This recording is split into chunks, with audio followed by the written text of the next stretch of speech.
जय जिनेंद्र मैत्रिणींनो, काल बेबी फ्रॉकचा आपण इथवर केलं, 8 मुद्दे केले. आता आपण ह्याच्या पुढचं करणार आहोत. ओके, आता काय राहिलं आपलं पुढचं गळा आणि मागचं गळा. ठीक आहे, आता आपण इथून आकार द्यायचं.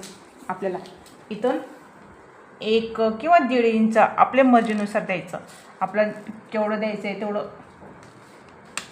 ओके, इथून 1.5 इंच किंवा अर्धा इंच, जेवढं आपल्याला देता येईल ना तेवढं द्यायचं. ओके, आता मी आकार देते बघा.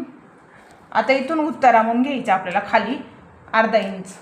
इथे बघा, इथून अर्धा इंच आणि इथपर्यंत. हे बघा, इथपर्यंत. आता आपल्याला इथं मागचा गळा काढायचा आहे. आता इथं आपण पुढचा गळा घेतलं, आता इथं आपण मागचा गळा घेणार आहोत. मागचा गळा किती आहे? 2 इंच. आता इथून 5 आहे की नाही, 5 आकडे, तिथून इथून 2 इंच घ्यायचं. ओके, आता इथून उतारा म्हणून आपण 2.5 इंच घेऊ.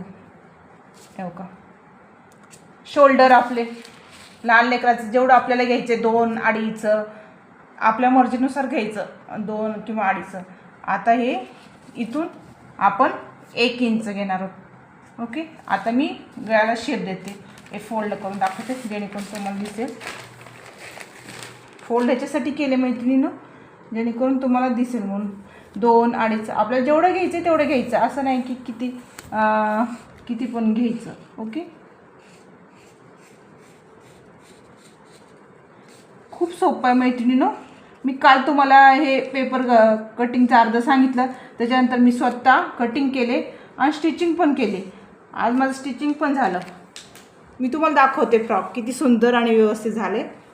आपण प्रत्येक वेळेस काळा फ्रॉक करतो, म्हणजे संक्रांतीच्या टायमाला. मी काळा नाही केले, माझ्याकडे साडी होती चांगली, त्याचे मी बनवले. मी तुम्हाला दाखवते.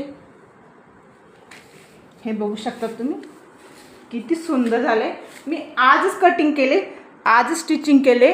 अर्धा ते 1 तास कटिंग केलं आपण, 1 तासात कंप्लीट होते. खूप सोपी, म्हणजे खूप सोपं आहे, एकदम इझिली. तुम्ही घरी स्वतः ट्राय करू शकतात.